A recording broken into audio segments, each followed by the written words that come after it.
futuros profesionales en biociencia. Y bueno, como comentaba el otro día, es un auténtico acierto. Yo felicito a la universidad por organizar las conferencias precisamente para celebrar el 150 aniversario de la publicación del libro de Darwin, que ha sido prácticamente un hito en biología, y por supuesto los 2 aniversarios del conocimiento. Creo que ha sido un gran acierto y por otra parte es un auténtico lujo tener hoy a la profesora, como tenéis en vuestra ficha, que os ha hablado, Dolores Ochando. Es una auténtica gozada, creo, y la UCA le agradece enormemente, porque normalmente la gente suele estar muy ocupada, pero siempre hace un hueco, como ha hecho ella, para dar esta conferencia, que seguro que va a ser una conferencia muy interesante para todos. Por hablar un poquito de ella, que tenéis el currículum aquí, sencillamente destacar algunos aspectos que veo más importantes. Ella es doctora en ciencias biológicas, que es profesora de genética de la Universidad Complutense de Madrid. Ella es especialista en genética de poblaciones y en genética evolutiva. Tiene más de 30 años de experiencia y nos ha tocado, como vais a ver ahora, bastantes aspectos de la genética evolutiva. Y aunque comenzó trabajando con la mosca del vinagre, que conocéis todos, por Philip Raster, pues después se ha ido discurriendo por otros derroteros y, bueno, francamente, el background curricular que tiene es muy importante, como veis aquí en el resumen, con más de 100 publicaciones, participaciones en congresos nacionales e internacionales. Ha estado en muchas universidades y ha estado con profesores realmente de un renombre internacional, como puede ser, por citar uno de ellos, el profesor Ayala. Pero bueno, yo creo que tampoco estamos aquí para ver su currículum, porque si no lo tenéis aquí resumido, sino que estamos aquí un poco para escucharla y después podéis preguntarle lo que queráis. De manera que una vez que termine ella, las dudas que tengáis, no tengáis ningún miedo, porque ella nos las va a aclarar y sobre todo, posiblemente de lo que se trata es que abra nuevas inquietudes en vosotros y que, pues insisto, que de verdad que hablar de genética en una facultad de ciencias como esto, pues es lo que digo. Así que te damos la bienvenida cuando quieras. Pues lo primero, muchas gracias por esas palabras al presentador y sobre todo muchas gracias a la Universidad de Cádiz y en especial a Nicolás de la Rosa por esta invitación, porque me siento feliz de estar aquí. La verdad es que es la primera vez no que visito la universidad, pero sí que me puedo dirigir a los universitarios y preuniversitarios en este centro y sobre todo en un año en el que todos estamos poniendo nuestro granito de arena en el reconocimiento de una de las figuras más importantes que ha dado el Homo sapiens, que fue Charles Darwin. Así que felicidades por la organización de estas presencias científicas y muchísimas gracias por la invitación. Y sin más preámbulos, pues si os parece, vamos a comenzar la charla. El título es Genética y Evolución, pero no va a ser de genética en general o de evolución en general. Nos vamos a detener en una cosa que es fundamentalmente la evolución de los grupos sociales, es decir, las interacciones entre los individuos que vivimos en sociedades. Cuando digo individuos no me refiero solo a los humanos, simplemente me refiero al mundo biológico en general. Y vamos a tratar de rascar un poquito por debajo y ver si realmente estas sociedades que formamos lo hacemos en base a unas ideas egoístas o en base a unas ideas altruistas, es decir, en base a una información genética egoísta o altruista. Vamos a ver si podemos avanzar entre esto. Lo único que quería era recordaros que Darwin fue el gran padre de Darwin, la herencia. Cuando Darwin vivió y cuando Darwin escribió sus grandes obras, se desconocía prácticamente todo sobre la herencia, había unas ideas totalmente equivocadas. Y sin embargo, el famoso libro que homenajeamos este año de Darwin está impregnado continuamente de alusiones a la herencia. Necesitaba, para que su selección natural funcionase, que esas variantes de las que él hablaba fuesen heredables. Y no le servían las teorías prevalentes de la herencia en aquellos momentos. Él incluso ideó una llamada, él mismo llamó milviviendiada hipótesis la hizo ad hoc para la selección natural, pero no tenía fundamento. Todo su escrito, como digo, va impregnado de estas ideas, de esas variantes que efectuarán el efecto hereditario, las leyes de la herencia, las leyes que rigen la herencia son en su mayor parte desconocidas, un amplio campo de investigación casi no hallado se abrirá acerca de las causas y leyes de la variación, y efectivamente está cierto, eso ocurrió en el siglo posterior. Se desconocía, como digo, cuando el origen de las especies, todo sobre la herencia. Y sin embargo, muy poco después, Mendel, en 1866, publicó sus famosos experimentos sobre hibridación de plantas que llegaron a las leyes de la herencia o leyes mendelianas. Las publicaciones originales estaban en alemán, sin embargo pasan también desapercibidas totalmente, y no es hasta 1901 cuando Benson hace la traducción al inglés, que es cuando se redescubre y se supone que nace la genética realmente en esas ciencias. Es decir, la genética es una ciencia muy joven, apenas tiene un siglo de vida, y sin embargo, como sabéis, pues estas dos últimas decenas de años ha estado en la cresta de la ola continuamente por los enormes descubrimientos que se han dado. Pero lo que nos interesa hoy aquí es la relación entre Darwin y Mendel, o entre la genética y la evolución, o entre la mutación y la selección natural. Debemos a este hombre que veis ahí, que publicó un libro en 1937 sobre genética y el origen de las especies, se llamaba. Ya antes se habían publicado algunos libros, pero excesivamente teóricos y matemáticos. Fue Dobzhansky el que sintetizó de alguna manera, aunó a Darwin y a Mendel en un lenguaje estrictamente biológico con información empírica. Y es a partir de ese momento en que ya empieza a haber una pareja de hecho entre genética y selección natural que dio muy buenos frutos posteriormente. En el año 53 tenemos la famosa doble hélice, la publicación de Watson y Crick, que les valió poco después el premio Nobel. Fijaros realmente si la genética hace nada, que ha nacido y hace nada, que tenemos información real de nuestra sustancia hereditaria. Y no es hasta el 2001 en que se produce este gran hito de la historia genética con la secuenciación del genoma humano. Y a partir de ahora queda muchísimo más de lo que se ha hecho, o sea que yo animo a los estudiantes a que sigan por estos derroteros. Pero tras estos 150 años, lo que hoy me gustaría a mí hoy exponer en esta charla es cómo podemos unir esa genética y esa selección natural en un aspecto realmente importante, sobre todo para especies como la nuestra, no solo la nuestra, pero para especies como la nuestra, que es el comportamiento social. Cómo unos individuos podemos influir en otros y cómo esa influencia puede provocar que nuestros genes pasen en mayor o menor grado a las generaciones venideras. El comportamiento social es absolutamente fundamental en esto. Se ha dicho que el comportamiento constituye la vanguardia evolutiva. Ha sido el motor evolutivo en muchísimas ramas filogenéticas y dentro de ello, como digo, el comportamiento social especialmente. Pues bien, lo que se trata hoy es de ver si somos capaces de, uniendo la selección natural de Darwin y la herencia de Mendel, si somos capaces de dar un pequeño salto de la biología a la sociología, entre comillas, sociología biológica. Y esta es la idea de hoy. Nosotros hemos visto hasta ahora la selección natural siempre se ha referido al individuo normalmente, a cómo la lucha por la existencia, la supervivencia del más apto, etcétera, etcétera. Y siempre se hablaba de aquellos individuos más fértiles, aquellos individuos que conseguían el mayor número de parejas sexuales, etcétera.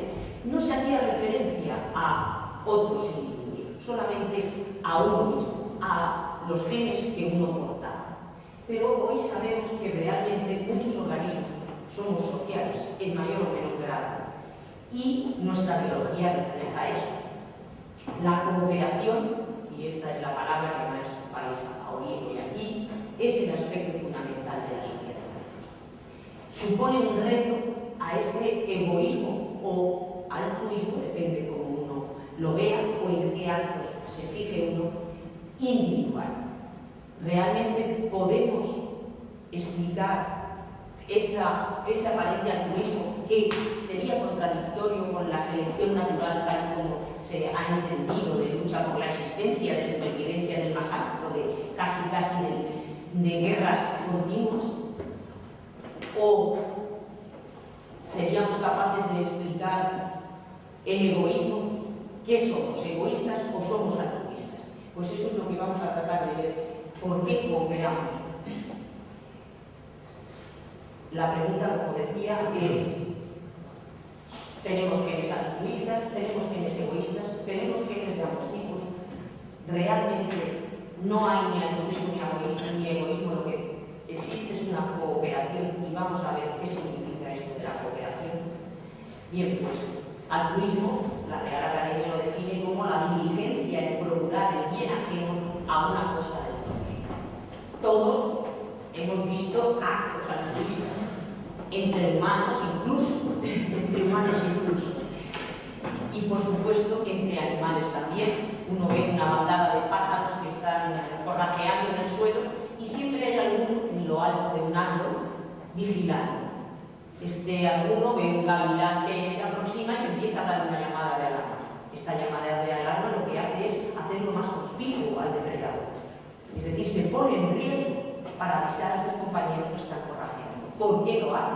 Realmente, si hay una base genética para ello, esa base genética va a desaparecer por ese individuo, porque va a ser devorado por el depredador y por lo tanto no va a pasar ese gen altruista a la descendencia. ¿Cómo se comprende esto desde un punto de vista de estricta selección natural?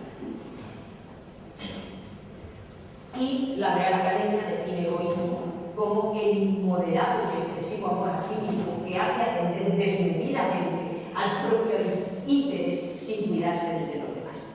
Y todos también hemos visto muchos actos de egoísmo en nuestra especie y en otras muchas. ¿A qué carta nos quedamos? ¿Los genes nuestros nos empujan hacia el altruismo o nos empujan hacia el egoísmo? ¿Es la parte cultural la que nos empuja hacia el egoísmo o la que nos empuja hacia el altruismo? Pues vamos a avanzar un pasito más. La selección natural, tal y como la señalamos en estas ideas de lucha por la existencia, de supervivencia del más apto, etc., parece no encajar muy bien en esa definición de altruismo de la Real Academia. Pero fijaros que estamos utilizando unas definiciones muy antropogénicas. Y la biología, el mundo biológico, no usa definiciones de la Real Academia, actúa de otra manera. Yo, como os decía, me gusta más utilizar la palabra cooperación y olvidarme de esas connotaciones tan antropogénicas que tiene la idea de egoísmo y de altruismo y hablar de que lo que ocurre en el mundo de los organismos sociales, sea nuestra especie o sea una especie, un grupo de hormigas, un termitero, lo que sea, es una cooperación. Y también aquí la Real Academia define cooperar como obrar conjuntamente con uno u otros para un mismo fin. Un mismo fin que normalmente tiene provecho para todos los implicados. Y esto lo vemos continuamente, pues, por ejemplo, los murciélagos regurgitan sangre y alimentan unos a otros, o en las cazas cooperativas con las hienas, o en los chimpancés, en los aspectos de aseo de unos junto a otros. Darwin ya también se había dado cuenta, y en su libro El origen del hombre dice: la poca fuerza y velocidad del hombre se ven compensadas en comparación con otros organismos, lógicamente, por sus cualidades sociales. El dar y recibir ayuda de sus congéneres. Realmente Darwin ya estaba poniendo la piedra sobre estas ideas que hoy os expongo. Pero ¿por qué íbamos a cooperar? A lo mejor nos interesaba más ir a lo nuestro y los demás que se arreglen como puedan, ¿no? Pues podemos estar impelidos genéticamente a cooperar porque los de mi alrededor pueden llevar copias de mis genes. Es decir, están emparentados genéticamente conmigo. Y por lo tanto, si se reproducen ellos, es como si me reprodujese yo genéticamente hablando. Pero también podemos cooperar. ¿Por qué? Porque lo mejor para mí, y esto es una cosa nueva y peculiar que Darwin no consideró, porque lo mejor para mí, y cuando digo mejor, estoy hablando siempre de eficacia biológica, desde un punto de vista estrictamente de reproducción. Lo mejor para mí depende de lo que hagan los otros. O sea, yo por mi cuenta no me puedo reproducir muchas veces porque quiera. Tendré que encontrar pareja con la que copular, ¿no? Si no, no lo logro. Esto es ya el punto extremo, pero lo mejor para mí depende de lo que hagan los otros. ¿Cómo puedo conseguir que los otros? Pues depende del contexto en el que estén. Depende de cómo se comporten los que hay a mi alrededor. Y según se comporten, a mí me puede interesar actuar de forma A o de forma B. Cuando digo mejor, como os he comentado, estoy hablando de eficacia biológica, estrictamente. Es decir, estoy hablando en términos reproductivos. Estoy hablando en términos de pasar mis genes a las generaciones venideras. Pues bien, lo mejor está claro que es cooperar en los grupos sociales. Aquí tenéis algunos de los científicos que han desarrollado una serie de ideas, de teorías y modelos en relación con estos aspectos de la cooperación, el altruismo, el egoísmo, los grupos sociales, las ideas de selección familiar, selección dependiente de la frecuencia, el famoso dilema del prisionero. Ahí tenéis a Hamilton, Maynard. Os he puesto solamente estos 4 papers, quizá los más significativos, pero hay otros muchos. A los que estéis interesados os recomiendo que vayáis a las páginas web y entréis buscando bibliografía de estos investigadores. Muchos de ellos han hecho libros de divulgación de calidad que exponen muy bien estas ideas. Pues bien, vamos a analizar un poquito cómo puede haber evolucionado la cooperación mediante ciertos modos de actuar de la selección humana, lo que se ha llamado selección familiar y selección dependiente. La selección familiar o selección de parentesco, la idea básica que define es que ayudar a un pariente es como propagar los propios genes, es decir, copias de los genes. Yo sé que comparto el 50% de promedio de mis genes con mis padres. Y sé que comparto el 50% de promedio de mis genes con mis hermanos. Y sé que comparto de promedio el 25% de mis genes con mis abuelos. Bien, pues todo es cuestión de una transacción económica. Este año de crisis es muy bueno hablar de esto, ¿no? Las primeras ideas también se deben a Darwin, aunque no las definió muy a fondo, pero fue sobre todo Hamilton en los años, a principios de los años 60, cuando hizo una formulación aplicando a las sociedades animales. Básicamente es esto, no es, como veis, es una fórmula muy sencilla y se ha utilizado de manera explícita para tratar de explicar comportamientos aparentemente altruistas. Un gen que provoca que un individuo actúe de cierta forma incrementará su frecuencia, es decir, se expandirá en la población, en el grupo de individuos, siempre que se cumpla esta desigualdad, esta regla de Hamilton. La desigualdad es, como veis, son 3 letras, R por B tiene que ser mayor que C. R es el grado de parentesco que tienen los individuos de alrededor hacia los cuales yo actúo altruistamente. B es el beneficio que les procuro. Y C es el coste que tiene para mí ese acto altruista. El ave que está avisando a los que están forrajeando solo le compensa hacer esa llamada si al menos hay 2 hermanos suyos forrajeando, o hay 4 primos, o hay... Es decir, yo arriesgo mi vida por salvar a 2 hermanos, o por salvar la de 4 primos, que es equivalente a salvarme genéticamente hablando, depende del grado de parentesco. Y seguramente si lo pensáis a fondo, pues a lo mejor se os plantea la duda. Tengo que tirarme al agua para salvar a mi hermano y me voy a morir. No lo pensaría, ¿no? Pero si hay 2 o 3 hermanos ahogándose, seguramente no lo pensaríamos. Trataríamos de ayudarles. instintivamente es lo que llamamos la selección familiar o selección dependiente de la frecuencia.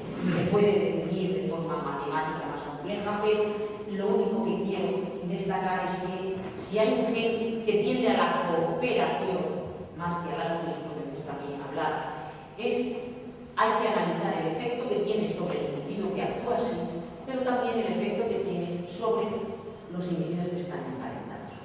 Y ahí ya se explica. Si este individuo se lo come el depredador, sus genes no pasan a la descendencia, pero es que su acto ha salvado a 3 hermanos. Pues evidentemente tenemos ahí más del 50% de los genes de ese individuo. Por lo tanto, ese gen de comportarse de esa forma va a pasar a la descendencia. Le ha compensado genéticamente. Hay un montón de ejemplos de montones de organismos. Voy a poneros algunos, desde luego en el caso de los gorilas y de los chimpancés, en el caso de los primates es obvio.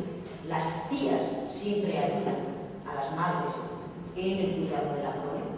No son sus hijos, pero son sus sobrinos y están emparentados genéticamente con ellos. Y siempre cuidan más a los emparentados que a los no emparentados.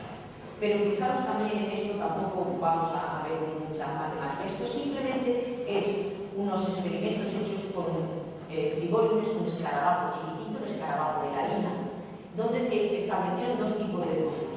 En unos grupos se habían cruzado los individuos entre sí en forma familiar, es decir, estaban todos ellos emparentados. En el otro grupo no estaban emparentados. Cuando escasea la comida, en el grupo en el que no están emparentados, el canibalismo es tremendo.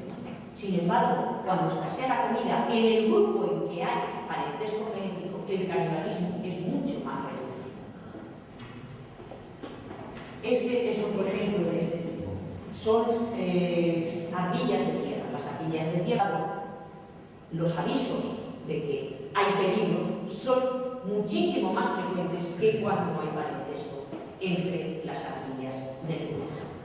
Y si están mis hermanos o mis primos o mis padres o mis hijos, yo aviso siempre. Pero si está un primo tercero ya avisaré a veces. Y si no los conozco, pues oye, que se arregle como puedan, ¿no? Esto ocurre también. Esto en cuanto a la idea esta de que la selección por parentesco puede explicar comportamientos aparentemente altruistas que, como digo, a mí me gusta más decir que son, bueno, ahora se me va, decir que son, quería ir adelante, ¿sí puedo? Vale. El otro tipo de selección que os comentaba y que es el que quiero detener un poquito más, es lo que se puede llamar selección dependiente de la frecuencia. ¿Qué quiere decir selección dependiente de la frecuencia? Pues, por ejemplo, voy a decirlo de una forma muy simple. Ahora ya, con tantos Erasmus y tanto intercambio global de estudiantes, pues no ocurre esto.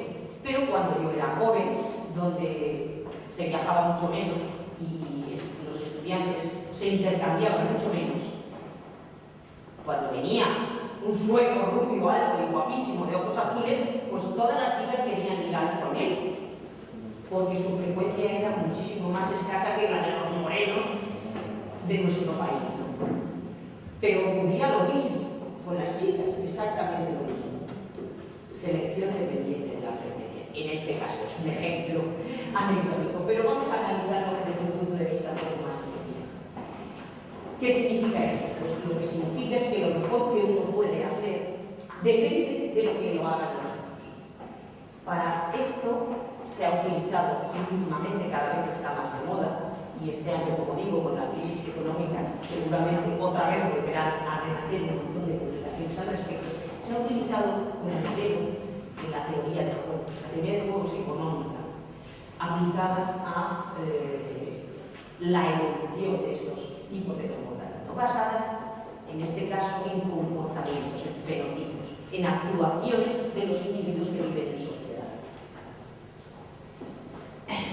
La teoría de juegos es muy simple, se necesitan mínimo 2 jugadores, ¿no? Que haya un conflicto de intereses y varias estrategias posibles. Pues, por ejemplo, las 3 en playa. Hay dos jugadores, los dos quieren ganar, ese es el conflicto de intereses, y varias estrategias, ponerlo en esta esquina, en la otra, aquí, en esta línea, etcétera, etcétera. Y hay dos suposiciones, que uno juega para obtener el máximo beneficio, es decir, para ganar. Pero hay que considerar que el otro que está jugando conmigo actúa exactamente por la misma motivación. También juega para ganar. Es lo que se llama la estrategia del máximo o del máximo mínimo. Yo quiero llevar el máximo, eso implica que el otro se lleva el mínimo, pero es que el otro juega exactamente con esa misma idea, que quiere llevarse el máximo y eso implica que yo me lleve el mínimo. En la piedra, tijeras, papel es una fórmula muy fácil de utilizar la teoría de juegos. Pepito y Juanito pueden ganar eso y cuando empatan es cero, cuando gana uno se lleva un punto y cuando pierde se lleva un menos uno. Esto sería la teoría de juegos de manera más simple. Esto es una matriz de resultados. Pero lo que a mí me interesa son los resultados no en esto, sino en eficacia económica. Es decir, en reproducción. En que yo deje más genes que el compañero. Eso es lo que me importa a mí desde el punto de vista del agricultor. Pues bien, para que la cooperación que decía antes se establezca, para que la cooperación haya evolucionado en los grupos sociales animales y tenga una base genética, necesitamos que la cooperación sea una estrategia evolutivamente estable. Es decir, que una estrategia en la que los individuos cooperando no pueden ser sustituidos o invadidos por alguien que no lo hace.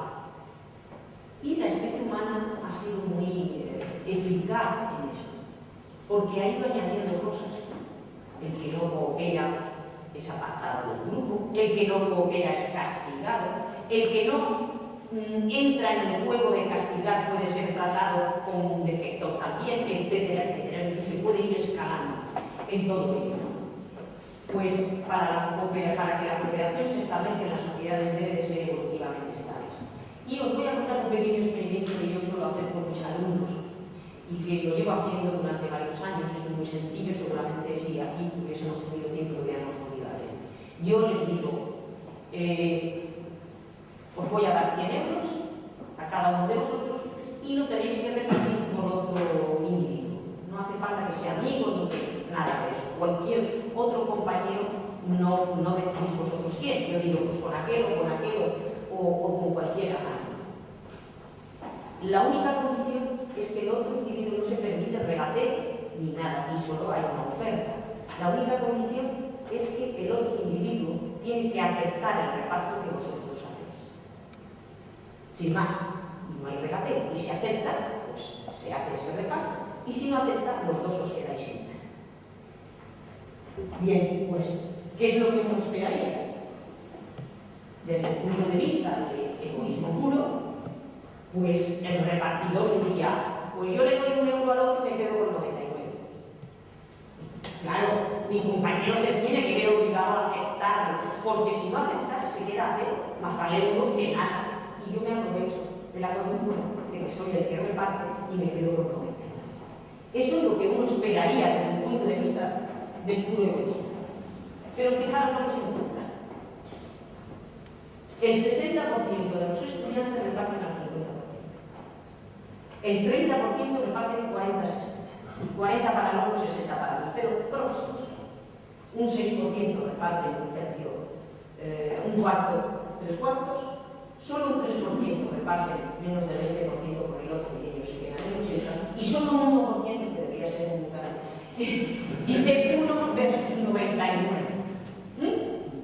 Eso es lo que ocurre en realidad. Estos no son los resultados que uno espera en un egoísmo puro y atroz, de selección pura de la que hablábamos antes. Pero, fijaros, ¿por qué la inmensa mayoría se comporta repartido aproximadamente al 50%? ¿Es que realmente somos altruistas en vez de egoístas? Bueno, vamos a dar un paso más. Desde el punto de vista del receptor.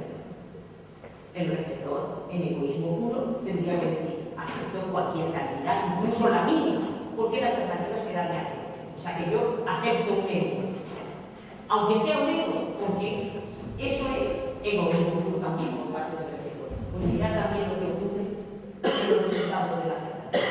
el 95% de los estudiantes rechaza el reparto que no sea próximo al 50%. Prefiere C a un reparto claramente desigual. ¿Cómo se compagina esto con los genes egoístas o con la selección natural esa de la lucha por la existencia? No se acepta un reparto injusto. ¿Somos egoístas? ¿Realmente? Lo otro parecía lo mismo. ¿Esto es puro egoísmo o no? Pero es que tenemos que considerar algo más. ¿Y si se repiten varias jugadas? ¿Y si se pueden cambiar los papeles? Y yo hoy reparto, pero mañana soy el que tengo que aceptar. ¿Será el fenómeno de la reciprocidad? Todavía cuando se produce esto y se le dice a los estudiantes que va a haber varias jugadas o varias interacciones, todavía se ajusta más al 50%. Claramente, lo que ocurre no es que somos altruistas o egoístas genéticos, porque fijaros todos estos razonamientos que no puedo hacer. Yo reparto, pero sé lo que estaría dispuesto a aceptar si mi papel fuese otro, pues el de aceptar. Yo solo puedo aceptar, pero sé que el otro sabe que no aceptaría algo que no es equitativo. Estoy jugando con la suposición del otro. Yo puedo jugar el papel del otro en otra jugada diferente. Pueden producirse más de una interacción. Yo puedo volver a encontrarme con el mismo individuo en el futuro y se la tengo guardada porque lo reconozco. Yo sé que mi fama puede ser conocida en mi entorno. Si yo tengo fama de tacaño, ya no van a querer ir a tomar cervezas conmigo a los compañeros, lógicamente. Y además yo sé que los de mi alrededor además pueden ser parientes míos. Teniendo en cuenta todo esto, parece mucho más lógico ese reparto del 50%. O sea que la mejor opción realmente acaba siendo cooperar, desde el punto de vista estricto de la eficacia biológica y de la reproducción. Pero vamos a avanzar un pasito más en esto de que lo mejor que uno puede hacer depende de lo que hacemos. En el famoso dilema del prisionero, que no sé si habéis oído hablar de él, o el dilema heredado del prisionero, se ha preguntado ya alguna vez si es un buen modelo para explicar la cooperación. Yo creo que puede servir como una primera aproximación. Imaginaros esto. La policía pilla a dos individuos, aquí lo veis, un azul y un rojo, que les vamos a llamar así, con objetos robados. La pena por tener objetos robados son 2 años de prisión. La policía además sospecha que estos individuos, además de tener objetos robados, fueron los que realmente hicieron el robo, pero no tienen pruebas directas. Necesita que alguno de los dos confiese. La pena por hacer el robo son 8 años, no 2. Bien, pues, ¿qué ocurre? La policía sitúa a los acusados en habitaciones diferentes, separados, uno y el otro no se ve, y les ofrece: implica a tu compañero y te caerá solo 1 año. Te deducimos 1 año por colaborar con la policía. Esto significa decepción respecto al compañero, al colega de fatiga. Si permaneces en silencio y no implicas al compañero, hay cooperación con el colega. Esto significa que te caen por lo menos 2 años, porque ya hemos dicho que te han pillado con objetos robados. Bueno, pues de nuevo, ¿qué podemos hacer? ¿Qué es lo que más me interesa? Se puede elaborar una matriz de posibles resultados dependiendo de la actuación mía y de la actuación del colega, ¿no? Porque claro, mis beneficios o mis perjuicios no dependen solo de mi acción, dependen también de la acción del otro. Ese es el problema, de ahí el dilema. Esta sería una matriz de resultados para ese individuo, para el azul. Si él coopera, cuando digo cooperar, pues con la policía, estoy hablando de cooperar con el colega. Si coopera con el colega y el colega tampoco dice nada, les tocan 2 años a cada uno. Ahora, si él coopera y el colega no, el colega se chiva a la policía y dice: no, es que ha sido el azul el que ha hecho el robo, pues le caen 10 años, 8 por robar y 2 por tener objetos robados. Ahora, si el azul no coopera con el colega, es decir, lo delata, y el colega sí que se mantiene en silencio, le caerá solo 1 año, porque la policía le rebaja 1 año y además el otro lo va a delatar. Si no coopera y el otro tampoco, es decir, si los dos implican al compañero, les caen 8 años. Pues es evidente que lo que le interesa a este individuo azul es esto, no cooperar. Claro, pero es que todo no depende de mí. A mí me interesa delatar al compañero, siempre y cuando el compañero no me delate a mí. Pero es que yo sé exactamente que el rojo, el compañero, está pensando exactamente lo mismo. Él no coopera y espera que yo sí coopere. Parece que no tiene solución. En definitiva, la solución está del máximo valor no existe, porque yo quiero obtener lo máximo, pero el otro también quiere obtener lo máximo. Y la obtención de un valor por mi parte depende de cómo actúe el otro, y no depende solo de mí. En definitiva, la situación óptima posiblemente es cooperar, por muy egoísta que uno sea. Esa es la óptima dentro de las posibilidades, porque el compañero pretende exactamente lo mismo. De hecho, se han hecho muchas simulaciones de ordenador con estrategias posibles, etcétera, etcétera, y la que acaba siendo victoriosa evolutivamente hablando es esta estrategia tan sencilla que se llama de toma y daca, disfrutar. Yo comienzo cooperando con el compañero, voy a darle el beneficio de la duda, y después repito la jugada del otro. Si el otro coopera conmigo, yo coopero. Si el otro no coopera, yo no coopero. Esa es la que acaba ganando. Hay otras muchas estrategias, la llamada estrategia Pavlov, que es si gano comportándome mal, voy a seguir comportándome mal, o si gano comportándome bien, voy a seguir comportándome bien, o viceversa. Si coopero y salgo mal parado, pues cambio de estrategia. O si no coopero y salgo mal parado, cambio de estrategia. Es la estrategia Pavlov. Ganar seguir y perder cambiar. Luego está la de no cooperar nunca, cooperar siempre, pero como os digo, siempre acaba siendo esto. La estrategia que acaba coordinando la evolución virtual del grupo es la de cooperar. La victoria final, como digo, va para el toma y daca. Lógicamente hay más aspectos que no tenemos tiempo de evaluar aquí, y que quiero dejar tiempo para que tuvierais preguntas, que es la aparición de tramposos, es decir, de mutantes. Cuando el compañero se confía de que yo soy cooperador, ahora voy y le hago trampas. Lo que ocurre es que eso, en un entorno donde haya anonimato, puede funcionar, pero cuando la frecuencia del tramposo aumenta, ya no puede funcionar. Un ejemplo también muy biológico. Suponer que estamos en un grupo poblacional donde, de lo que sea, me da igual el tipo de organismo que sea, donde las hembras son, digamos, muy facilonas y los machos son muy buenos padres. Se necesita la colaboración de hembra y macho para sacar adelante la prole. 2 hijos se tienen en cada estación, digamos que son aves, ¿vale? Bien, como los machos son todos de los que se quedan a sacar adelante la descendencia, la hembra no tiene que estar ahí pidiéndole los antecedentes al macho, porque ¿para qué vamos a perder el tiempo y exponernos a los depredadores en un cortejo largo, gastar energías que tenemos luego que buscar más alimento, etcétera? Pues la mejor estrategia es me apareo con el primero que venga, porque sé que es un buen padre que se va a quedar a cuidar la descendencia. Se establece esta política, pero de pronto hay una mutación y uno de los machos se convierte en un dominante. De los que, sí, yo me apareo, pero de quedarme a cuidar la descendencia, nada de nada. Lógicamente, este macho va a tener más descendencias que los otros, ¿no? Un macho que se queda a cuidar con la hembra saca adelante 2 descendientes. Imaginaros que en el tiempo de tener que sacar adelante esta prole, el macho Juan se ha podido aparear con 3 hembras.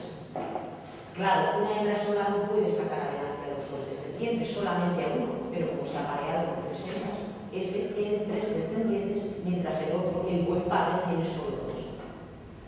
Empieza a aumentar la frecuencia de los don Juanes en la población de manera tremenda. Y ya las pobres hembras, todo lo que se encuentran casi son don Juanes. Pero es que también puede haber mutaciones entre otros seres. Y de pronto hay una mutación, cuando y no puede haberlo, estoy hablando de que la selección natural acaba presionando sobre las variantes. Una hembra que se hace la remolona, la remolgada, que nada de aparearse con el primero que aparece, que yo tengo que comprobar que este va a ser un buen padre, que va a responder, en fin, que es buena persona, que se queda conmigo, que tal, hasta que no haya un complejo bien y yo lo compruebe, no me apareo con esto. Lógicamente, esa hembra le va a costar más encontrar pareja inicialmente, porque los juanes, pues, si a la primera de cambio no encuentran sexo, se marchan. Pero cuando encuentre pareja, esta hembra va a tener la seguridad de que va a sacar adelante los descendientes y no uno como las otras. Luego empieza a aumentar la frecuencia en el sexo femenino de las hembras resistentes, esquivas o como queráis llamar. Al aumentar eso, los conjuanes empiezan a perder eficacia porque no hacen nada más que probar con esta, me rechaza, pruebo con otra, me rechaza, pruebo con otra, me rechaza, pierden el tiempo y no se reproduce. Es la selección dependiente de la selección. Es decir, no depende todo de mí, mi eficacia biológica, mi capacidad reproductiva, depende de los que me rodean y del comportamiento de los que me rodean. Y esa es la idea. Aun cuando aparezcan casos, la selección natural tiene mecanismos para avanzar. En la especie humana hay, como digo, los modelos han avanzado más, se habla del modelo del contrato social, donde se incluyen además castigos para los no cooperadores, o sobre todo el principio de la reciprocidad, es uno de los más evidentes del mundo biológico a la hora de la cooperación. O sea, no es una cooperación desinteresada, y de hecho, si vosotros lo pensáis, incluso nosotros mismos no tenemos una cooperación desinteresada. Con el grupo de amigos, pues, cada sábado vamos a comer a casa de uno. Pero cuando ya llevamos 3 meses yendo a comer a casa de uno y de otro, y hay uno que se escaquea y no nos invita nunca, le decimos, oye, ya está bien, que te tocaba el turno a ti. Esperamos que el compañero también nos invite a su casa, porque él ha venido a la nuestra varias veces o ha venido otros compañeros varias veces. Es decir, que siempre estamos esperando la reciprocidad, de alguna manera. De hecho, nosotros somos primates cooperadores. Tenemos un bagaje evolutivo, tenemos un bagaje genético, hemos sido seleccionados en líneas filogenéticas como organismos cooperadores. La cooperación es la base en los grupos sociales. Ha evolucionado la reciprocidad, es decir, la devolución de favores. El sentido de lo justo es más bien una palabra humana, pero el tema de la reciprocidad se presenta en todos los seres vivos. Y os puedo contar un par de casos, por ejemplo, los chimpancés, es habitual el trueque de aseo por comida. Por las mañanas uno está desparasitando al otro, pues por la tarde lo más probable es que este que estaba desparasitando reciba comida por parte del desparasitado. Hay un intercambio de comida por aseo o viceversa. Y esto se ha visto tanto en la naturaleza como en grupos experimentales. Pero incluso en los papiones. En los papiones es también muy habitual la cooperación para conseguir comida y reparto de la misma. Fijaros, aquí hay un experimento que hicieron, no recuerdo en qué universidad, donde ponían 2 papiones, estos son 2 jaulas que están separadas por unas rejas. Y aquí veis que hay una pieza de madera que pesa bastante. Aquí hay un tarro de cristal que no tiene comida y aquí hay un tarro de cristal que sí tiene comida.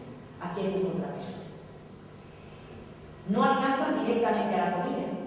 Tienen que estirar mediante estas palancas para acercar a la reja sus potes. Y este sí tiene comida y este no. Y los dos lo ven, este tiene y este no. Pero este solo no tiene fuerza suficiente para traer la comida hasta el borde de su jaula. Necesita la cooperación del otro jaula. Y normalmente se la da. Y normalmente el que recibe la comida le da comida a este, la reparte con este. Y cuando alguno no hace eso, no reparte la comida, este no le vuelve a dar la vida. O empieza a protestar, armar un jaleo tremendo y acaba por repartir la comida. tienen un sentido de la reciprocidad o de la justicia, si queremos usar palabras antropocéntricas, muy desarrollado. Y esto ocurre que son dos de los múltiples ejemplos que os podría poner al respecto. No tenemos que olvidar que la cooperación tiene efectos claramente sinérgicos. Es decir, la cooperación no es mera suma de los beneficios que produce un acto cooperativo de uno con el acto cooperativo del otro. Normalmente hay algo más. Por ejemplo, si una leona puede sacar adelante dos cachorros, N leonas juntas trabajando en conjunto, no sacan adelante 2N cachorros, sino 3N. Hay un extra, que es el efecto sinérgico de que coopere el otro y coopere. Y de hecho, las sociedades humanas empezaron a desarrollar con complejidad social en base a estos efectos cooperativos. Esto es lo que nos han hecho a nosotros convertirnos en la especie. Somos una especie absolutamente advenediza. Evolutivamente hablando, nosotros llegamos aquí hace unos 130 años como tal especie. La vida se supone que se originó hace unos 3.500 millones de años. O sea que realmente somos de las especies más advenedizas. Pero, sin embargo, hemos conquistado la Tierra. Y la hemos conquistado en base a, fundamentalmente, nuestro comportamiento cooperativo, nuestro comportamiento social, que nos ha permitido desarrollar una cultura, entre comillas, de cultura, que nos ha permitido un bagaje de inventos, de modificación del medio ambiente, de información que permite una supervivencia muy superior que la que da estrictamente el bagaje biológico. Por ejemplo, nosotros no hemos tenido que esperar a que nos aparezcan genes, mutaciones que, estoy simplificando, que permitan volar. No, eso llevaría montones y montones de generaciones. Nosotros volamos culturalmente. Lo que nosotros hemos desarrollado ha sido una capacidad cultural, un bagaje cooperativo que nos ha permitido construir algo para volar, sin esperar a que la biología nos lo permita. Es decir, de alguna forma hemos dado un salto cualitativo. Y esto fundamentalmente en base a este espíritu cooperativo de nuestros grupos sociales. Nuestro lenguaje es la prueba más evidente de los grupos sociales. Nosotros hemos desarrollado un lenguaje infinitamente más complejo y simbólico que cualquier otro ser vivo, porque hemos necesitado comunicarnos por la complejidad de nuestros grupos sociales. Y eso ha tenido un efecto de background, de ir acelerando otras cosas y de ir permitiendo, como digo, que nos hayamos convertido en la especie predominante siendo una advenediza. A mí me gusta siempre hacer referencia a, cuando uno dice 130.000 años, pues piensa, pero si uno hace una extrapolación, que me gusta a mí hacerla, vamos a hacer una correlación entre, supongamos, un año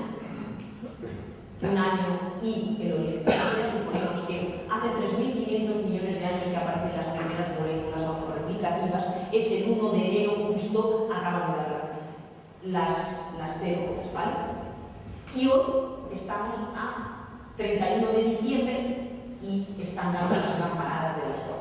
Si uno extrapola esto, se da cuenta que los mamíferos no aparecen hasta el 15 de septiembre. Los australopitecinos, que son nuestros primeros antepasados, que son solo nuestros y no del resto de los primates, no aparecen hasta no sé qué fechas de diciembre. Y nosotros hemos aparecido hace 3 cuartos de hora. Es decir, el 31 de diciembre a las 23 horas y 15 minutos. Absolutamente advenedizos como especie. Y sin embargo, como digo, nos hemos convertido en la especie dominante. Fundamentalmente en base, como digo, a esta línea evolutiva que hemos seguido, especialmente en el aspecto cooperativo, en el aspecto de desarrollo social, en el aspecto de desarrollo cultural, entre comillas, cultural y económico. Bien, pues en definitiva, y para concluir, somos altruistas, somos egoístas, no somos ni una cosa ni la otra, somos seres cooperadores. Y somos seres cooperadores no por altruismo y no por egoísmo, somos seres cooperadores porque nuestra línea filogenética política nos ha llevado a ello, las presiones selectivas nos han llevado a ello, porque tenemos parientes y porque esperamos reciprocidades y porque esta cooperación tiene efectos altamente positivos en nuestra eficacia económica, en nuestra capacidad económica. O sea que realmente nuestro altruismo, que algunos dicen, es un egoísmo disfrazado, es como digo, una cooperación.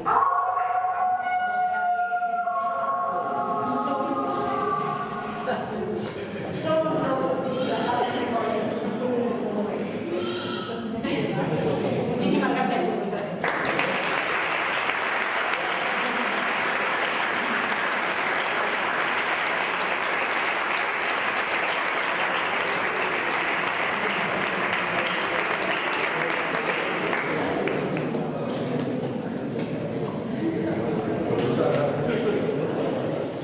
Por esta magnífica conferencia. La verdad es que yo os pregunté al inicio que más la mayoría de instituto o de colegio que bajara un poquito el nivel, y realmente sí que lo ha hecho porque todos estos experimentos llevarían detrás una cantidad de fórmulas que yo creo que salvo los matemáticos algunos más poco seguirían, y ella lo logrado. Bueno, pues realmente, como decía al principio, tenéis ahora la oportunidad de preguntar todas aquellas dudas, todo aquello que os ha ocurrido, preguntar sin miedo, que no pasa nada ni se va a poner nota por ello. Así que venga, os animo, porque seguramente ella os va a responder con una gran incidencia.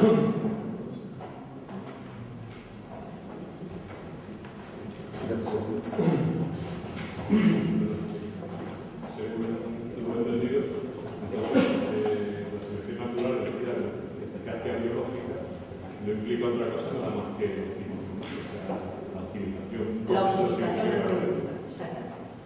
Todo eso también se puede implementar a lo mejor en organismos primitivos tipo bacterias.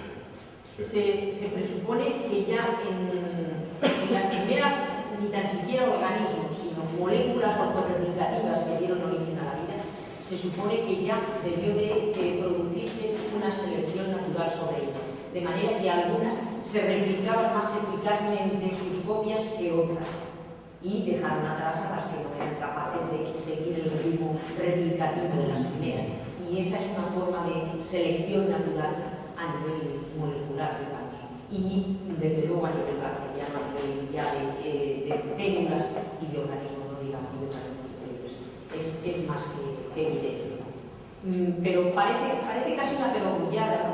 Si yo me reproduzco más, copias de mis genes van a estar en mayor frecuencia en el grupo, ¿no?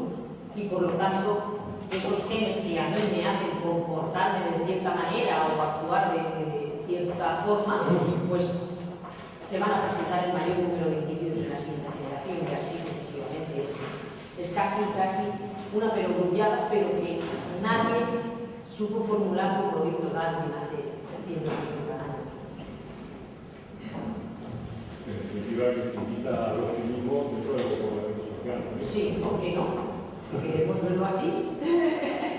Somos lobos disfrazados de corderos, pero mientras el disfraz sea de cordero.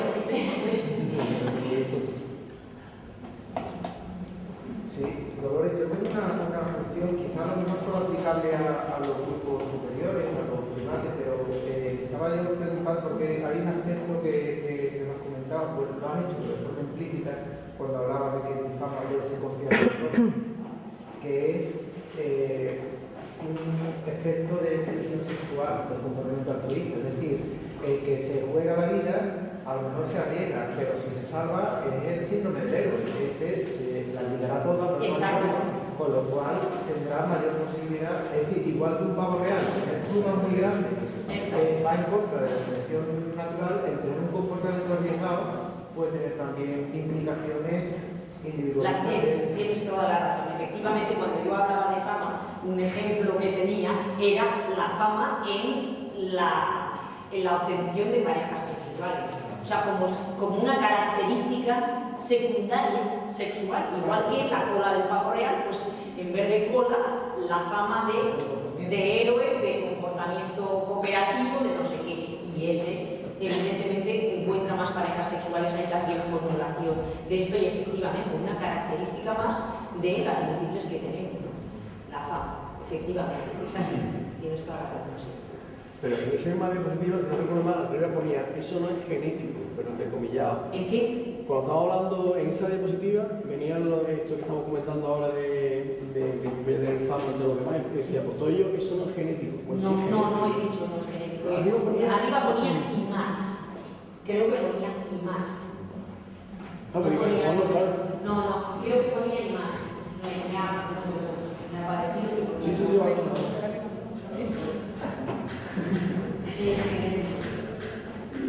Y más.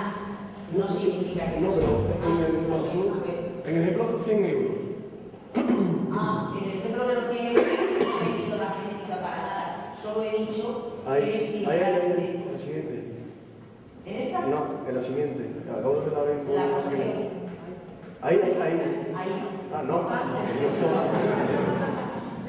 Aquí. Eso.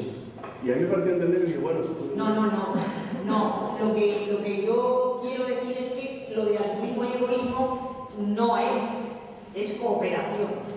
sí, pero genético, ¿no? Sí, claro.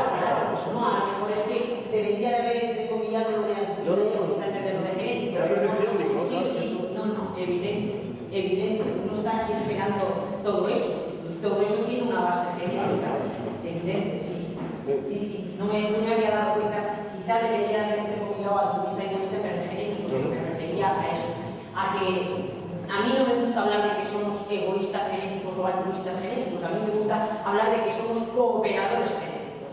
Y eso nos hace que tengamos actos que la Real Academia puede definir como altruista o como egoísta, pero que biológicamente es una cooperación. Y esto pone muy nervioso, creo, a los sociólogos y a los psicólogos en general, ¿no? Sí. Pero también les gusta. Hay ahora mismo cooperando personas, teorías económicas, están tratando de meterse en las ideas estas de la evolución de la cooperación para tratar de averiguar el comportamiento de la bolsa y cosas de este tipo. O sea que realmente ahora la biología está ayudando a la economía en parte. Esperemos que vaya a empezar de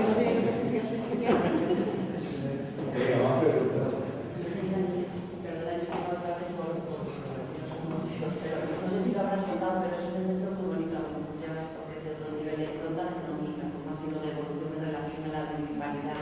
Porque es un ejemplo muy bonito de cómo ha evolucionado, porque uno piensa que bueno, que es todo, digamos, activismo por parte de las madres, de desarrollo, pero eso cómo se regula a nivel genético, los genes que dan de padre para que...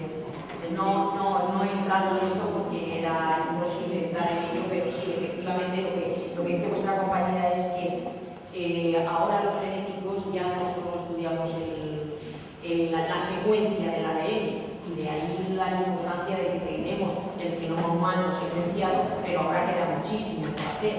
Y es que serán lo que se llaman modificaciones epigenéticas que no se transmiten tal cual a la descendencia, es decir, que no cambia la secuencia de nuestros genes, pero que sí modifican la forma de acción o de actuación de nuestros genes.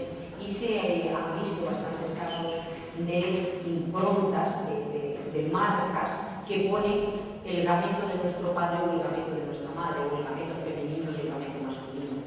Por ejemplo, una cosa muy divertida, iba a decir, que se ha descubierto con ratones transgénicos, ratones a los que se les ha puesto ciertos, no voy a entrar aquí, se les encienden y apagan los genes a gusto del investigador, ¿no? Dice, ahora este gen que se ponga a trabajar, ahora este que no se ponga a trabajar, etc.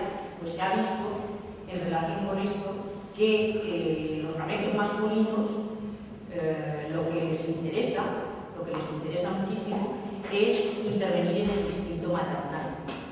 Porque se están jugando el paso de sus genes a que la madre sea lo suficientemente maternal para que salga adelante la cría, donde él ha invertido el 50% y la hembra ha invertido el 50%. Bueno, pues parece ser que el instinto maternal es el que nos atribuyen tanto a los mamíferos, en buena medida viene obligado por los genes del macho. Muy espabilado ha dicho, no me fío del instinto maternal de estas y efectivamente se han visto cosas de estas muy interesantes, incluso en relación con el desarrollo de la violencia. Son los genes marcados por el gamete masculino los que intervienen en buena medida en el desarrollo de la violencia.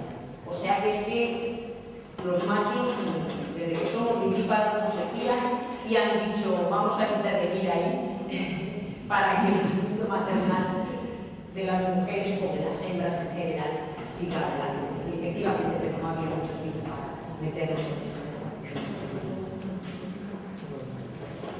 Cuando habla de cooperación, siempre se ha referido a animales, se puede decir, superiores, inteligencia, sí. En seres vivos, en seres que no tengan esa inteligencia o eso, también funciona. En bacterias y en otro tipo de... ¿Funciona igual la cooperación? ¿Cómo En grupos siempre que sean sociales. En organismos que no son sociales, no, pero en organismos sociales, pues por ejemplo del trigonis, de este escarabajito pequeño y de este. Por ejemplo, el ejemplo más evidente y del que inicialmente partió todas estas ideas del altruismo son, por ejemplo, las avispas o los organismos agroindustriales, donde, digamos, el máximo sacrificio altruista es yo no me reproduzco porque voy a ayudar a reproducir a los hijos de mi hermana. Pero claro, cuando uno rasca ahí, se da cuenta que es que esas obreras están más emparentadas con los hijos de su hermana que lo estarían los propios hijos, con lo cual realmente lo que están haciendo es sacar adelante sus temas. Si no son organismos sociales, obviamente no tiene sentido, claro, el análisis de que la cooperación y de la interacción no tiene sentido a no ser que sea una rama evolutiva social. Pero desde los más sencillos a los más complejos. En microbiología en los últimos años se ha descubierto un fenómeno muy curioso que se llama quorum sensing, no sentido de quorum, porque efectivamente lo que es una pregunta muy bonita, ¿no? Todo esto se da en animales sociales, como es el hombre, ¿no? Lo que pasa con microorganismos, por ejemplo. Entonces, estas interacciones, entonces, bueno, pues sí que se ha visto realmente que evolutivamente han reaccionado de otra manera, porque nos falta alimento, como el antibiótico, pues para que no vengan bacterias que se crecen más rápido. Pero ahora se ha visto que existen unos genes y una serie de interconexiones que se han aplicado relativamente muy bonito, que se llama el sentido de coro, el sentido de grupo, ¿no? Realmente sorprende, ¿no? Cómo organismos unicelulares, organismos más primitivos, incluso alguna, pues también se empiezan a ver retales ahí, ¿no? Entonces muchas veces ya están interaccionando. Muchas veces no son ante un estímulo, como dice ella, social o de reproducción. Muchas veces ellos también responden ante la falta, por ejemplo, de un alimento o ante la falta, por ejemplo, de un compuesto que es venenoso o tóxico, ¿no? Pero se están encontrando que no se esperaba entre ellos una especie de diálogo, ¿no? Es de modificación del medio en beneficio del grupo, que hay modificación del medio en grupos de este tipo absolutamente anónimos y porque beneficia a todos de alguna manera. Sí, pero hay una cosa, un comentario que, bueno, quizás más para los alumnos, muchas veces cuando explicamos estas cosas de esta forma se da una especie de visión finalista, ¿no? Como diciendo, ostras, los microorganismos también son buena gente. ¿Sabes? Y realmente no hay, es decir, nadie piensa, bueno, yo voy a pasar el instinto maternal porque mis genes entonces, sino realmente lo que hay que ese comportamiento puede haber surgido por azar, tiene, al final es selección, tiene un beneficio, se selecciona. Es decir, pero yo creo que hay que ser muy cauto, lo que pasa es que es muy complicado. No, hay que ser muy cauto, sobre todo en el vocabulario que se utiliza, porque parece que el individuo esté pensando, voy a ayudar a mi hermana. No, es que no lo está pensando. Voy a ayudar a ver si hay dos hermanos, calculo si hay dos calculos, y no es eso. Es la selección natural, que es efectivamente no tiene una finalidad. La selección natural es absolutamente oportunista, de aquí y de ahora. Y el que más se reproduce, saca adelante sus genes y que no, ese entonces tú tienes un resultado, sí. Y eso luego para explicarlo a veces es más fácil, pero hay que tener cuidado eso del finalismo. Estoy contigo, sí. Sí, porque además eso lo aprovechan los del diseño inteligente para entrar al trabajo. Es que incluso en el caso que has contado antes, que es muy, es decir, el macho que en su gameto tiene el pasar el instinto maternal, eso no es que los machos no, sino que los machos que tienen la suerte de tener eso o producirse impronta en la hembra, consiguen que su descendencia tenga en la población. Sí, sí. Los casos comprendo que es verdad, que es muy fácil, pero... No, cuando tratas de dirigirte a un público general que a lo mejor tiene mucho fondo, mucho background genético, biológico, pues se habla así, pero efectivamente eso puede dar lugar a este tipo de errores que no deben darse. Porque la selección es absolutamente oportunista y nada realista, eso está claro. Aquí y ahora. Es así. Más preguntas. A ver, los alumnos en nadie. Pero quizás el ser humano, por ser inteligente, puede invertir el proceso. En vez del bien de la especie, puede pensar en su bien propio e inmediato. Si no que cortar.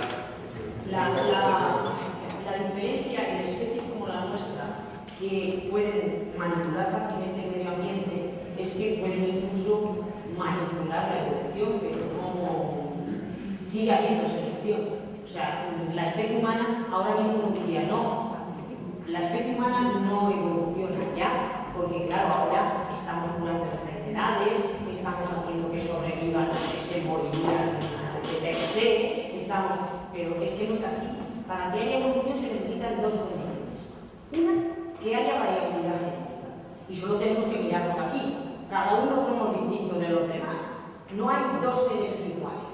Yo siempre le digo a mis alumnos, cuando el novio os diga, eres única, vida mía, pues tiene toda la razón. Genéticamente hablando, tiene toda la razón. Somos combinaciones genéticas únicas. No estoy hablando de género conocido y esas cosas. Bien, pues hay variación. Esa es la primera condición. Y la segunda condición es una reproducción diferente. La hay. Una cosa es que fuesen los elementos de la naturaleza los que provocaran esa reproducción diferencial y otra cosa es que la provoquemos nosotros con nuestros sistemas médicos o con nuestros sistemas anticonceptivos o como nos dé la gana, pero sigue habiendo unos individuos que se reproducen más y otros que se reproducen menos, pero seguimos evolucionando exactamente igual, por selección natural, igual que los demás, solo que nosotros manipulamos algo, eso, pero sigue habiendo. Pero hay causas de la reproducción que no son totalmente biológicas, me refiero, que ya la reproducción, la selección de la pareja o de hacer tus hijos no es totalmente biológica, por así decirlo, ¿o sí? No, claro que es biológica, porque es... A ver, no entiendo lo que me quieres decir. Me refiero que no dice algo que esto no son cualidades biológicas solamente, sino también por... No, es que no son cualidades biológicas. Este es el error que no tiene que cometerse. Por definición, el mejor, evolutivamente hablando, es el que se reproduce más en comparación con otros. Y me da igual qué cualidades tenga, subyacentes a eso, cualidades entre comillas. Es la reproducción lo que lo define. Mira, te pongo un ejemplo. George Clooney, para las chicas, un chico bien macizo, o el chico que ganó no sé cuántas medallas de oro en natación en las últimas Olimpiadas. Un cachas, Ninguno de los dos, que yo sepa, tienen descendencia. Eficacia biológica, por el momento, cero. Suponte, mi frutero de la esquina, un pobre hombre que tiene gastritis, que lo han operado del riñón, que además es más feo que yo que sé que tiene 4 verrugas por no dar parte, pues resulta que tiene 7 hijos. Magnífica eficacia biológica. ¿Entiendes? Es que es un tema estrictamente biológico. Y el macizo, pues, cero eficacia biológica. Es estrictamente en términos reproductivos. Claro, sí, claro, pero el hecho es que no los han tenido. Eso es lo que digo, que no son los elementos externos los que están ahora moldeando eso, somos nosotros los que lo estamos moldeando. Pero seguimos evolucionando porque seguimos teniendo variabilidad y reproducción diferencial. Y eso es evolución.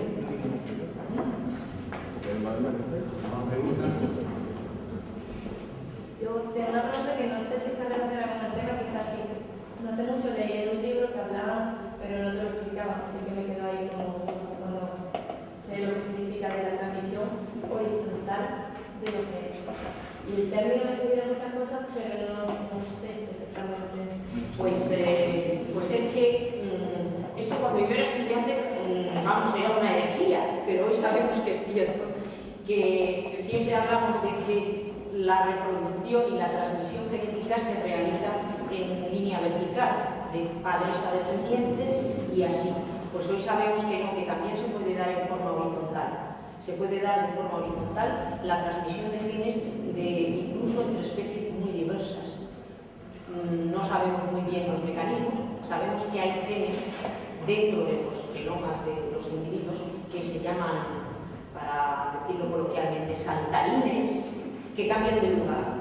Sabéis que nuestros genes están en unas estructuras que llamamos cromosomas, ¿no? En unos filamentos ahí. Bueno, pues saltan de lugar, de un cromosoma a otro, de una parte a otra. No sabemos todavía muy bien si está estudiando este tema. Y lo mismo que salta puede pasar a otros descendientes, posiblemente a través de un vehículo tipo híbrido o algo así. Y, por ejemplo, sabemos que hay algunas leguminosas que tienen unos genes muy parecidos a la hemoglobina humana. Y se sospecha que ha sido una transmisión horizontal hace ya bastantes generaciones, pero se debió de producir alguna transmisión horizontal de un gen que codifica para hemoglobinas humanas que pasó a las leguminosas. No sabemos muy bien qué hace ahí o qué función está cumpliendo, etc., pero es así. Digamos que afecta a todo tipo de especies, no solo a Sí, no, afecta a todo tipo de especies. No es muy común, no es muy frecuente, no destruye normalmente la coadaptación genética que cada uno tenemos, pero sí se da, efectivamente. Se da la transmisión horizontal. Que, como digo, era una herejía cuando yo estudiaba, ¿qué es eso? Te ponen un cero seguro, pero hoy sabemos que afortunadamente en ciencia nuevos descubrimientos abren nuevas vías y debemos de estar siempre con la mente abierta y no encerrarnos en ideas absolutamente de blanco y negro, sino que tenemos que aceptar que nos podemos equivocar y que dentro de 5 años tenemos que enseñar una genética diferente, ¿no? Y eso es muy interesante.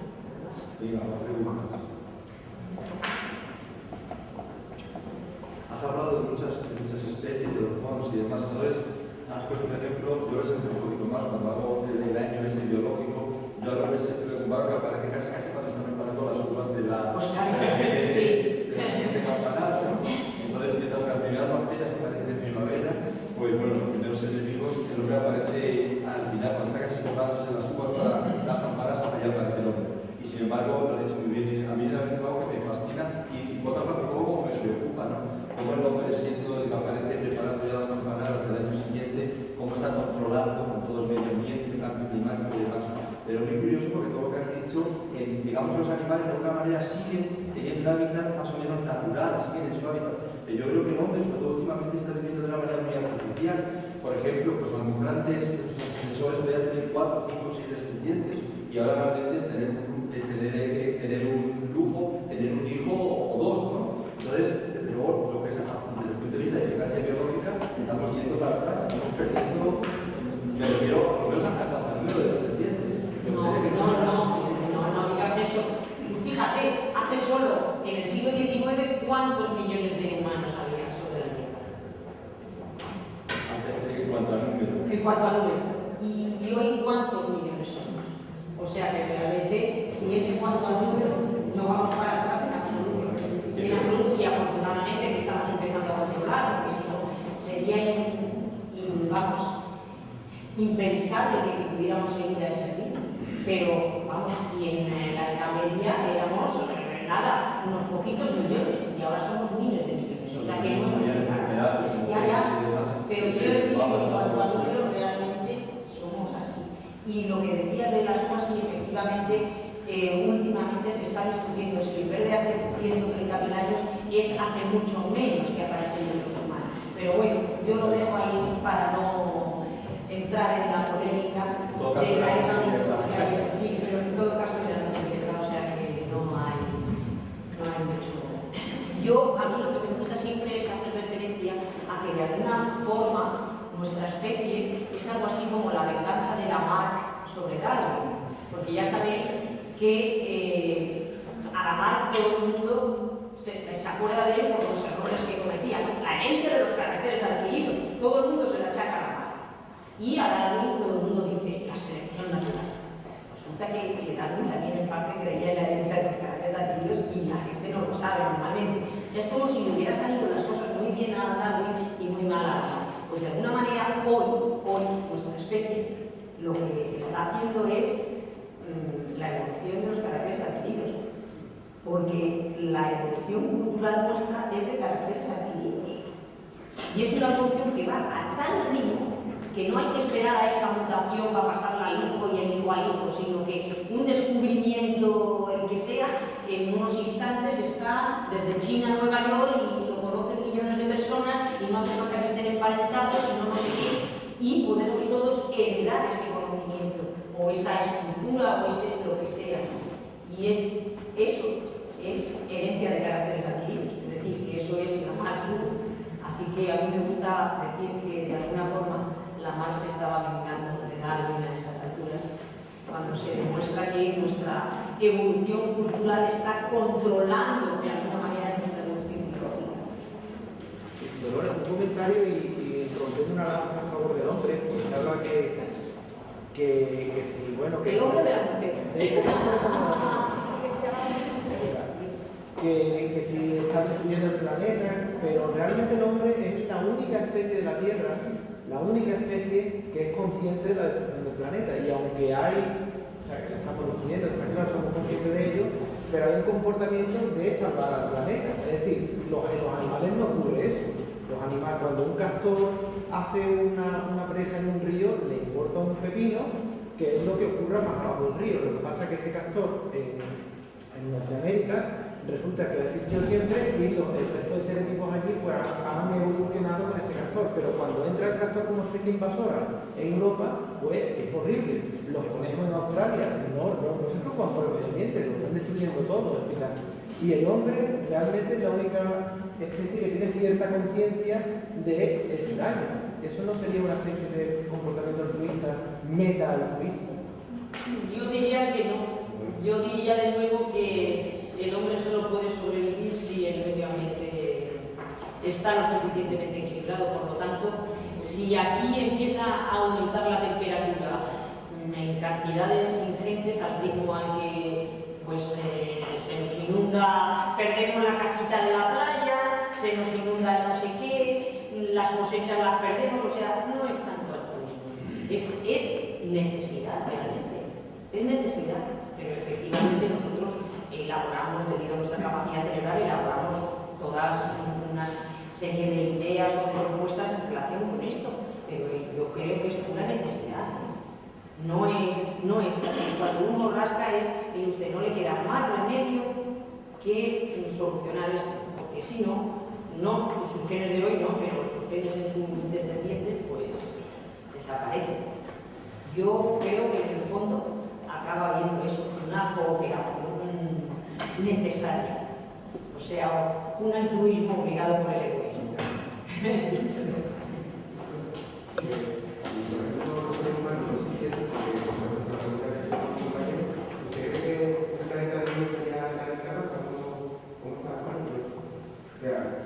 No lo puedo saber, pero no creo. Se acaban estableciendo equilibrio. Si lo de la alerta roja es por nuestra supervivencia, pero es muy posible que pudieran sobrevivir otros seres vivos. Lo que pasa es que nosotros nos estamos preocupando de nuestra propia supervivencia. Pero sí.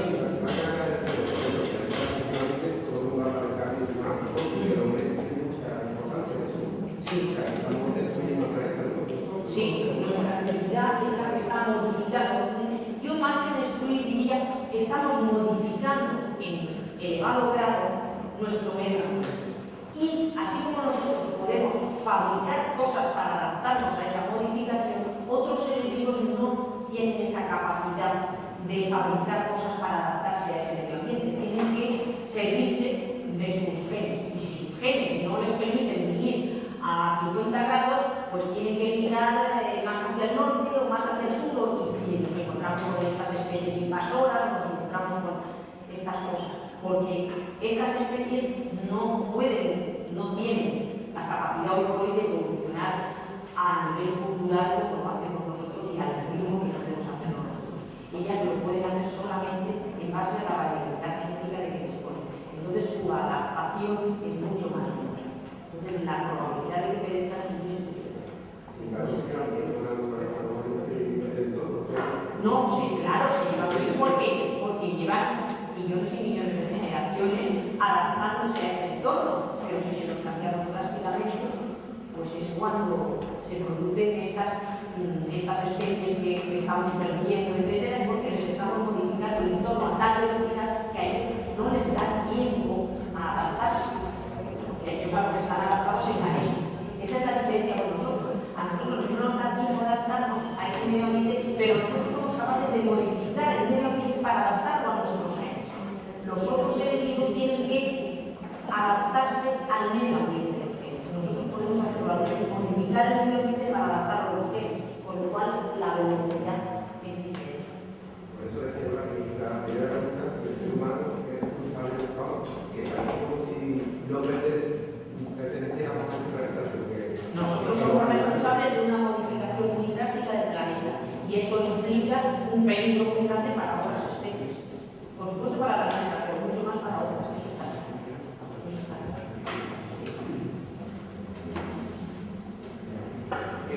La teoría que usted dijo antes sobre la teoría de la cooperación, la ha llevado siempre a entender cómo se comporta la relación social, pero también se podría llevar a cómo evoluciona el OPN y los caracteres de cada uno. Sí, claro, evidentemente. Es siempre el tema del comportamiento es como una expresión de nuestro genoma, de nuestro genotipo. Y evidentemente hay una base genética en el fondo de todo eso.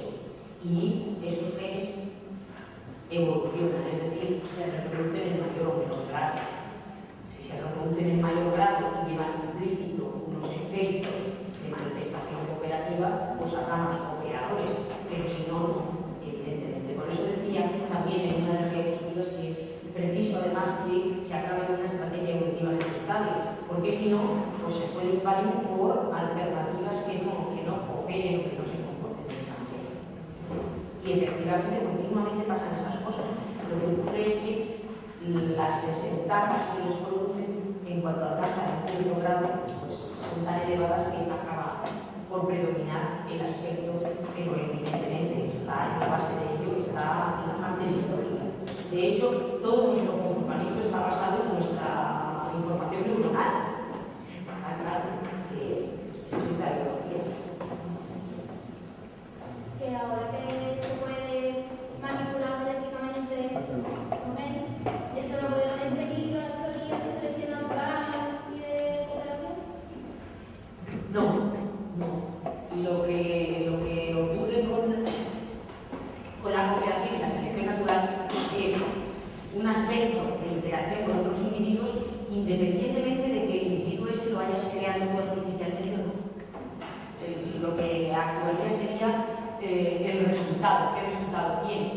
Pero hoy por hoy lo que nosotros hacemos con organismos transgénicos, con organismos creados con genes ajenos, no, desde mi punto de vista, no hay peligro alguno porque hoy por hoy está absolutamente controlado. Pero además de estar absolutamente controlado, está produciendo muchísima información altamente positiva para nuestro bienestar, y de todos los seres vivos también.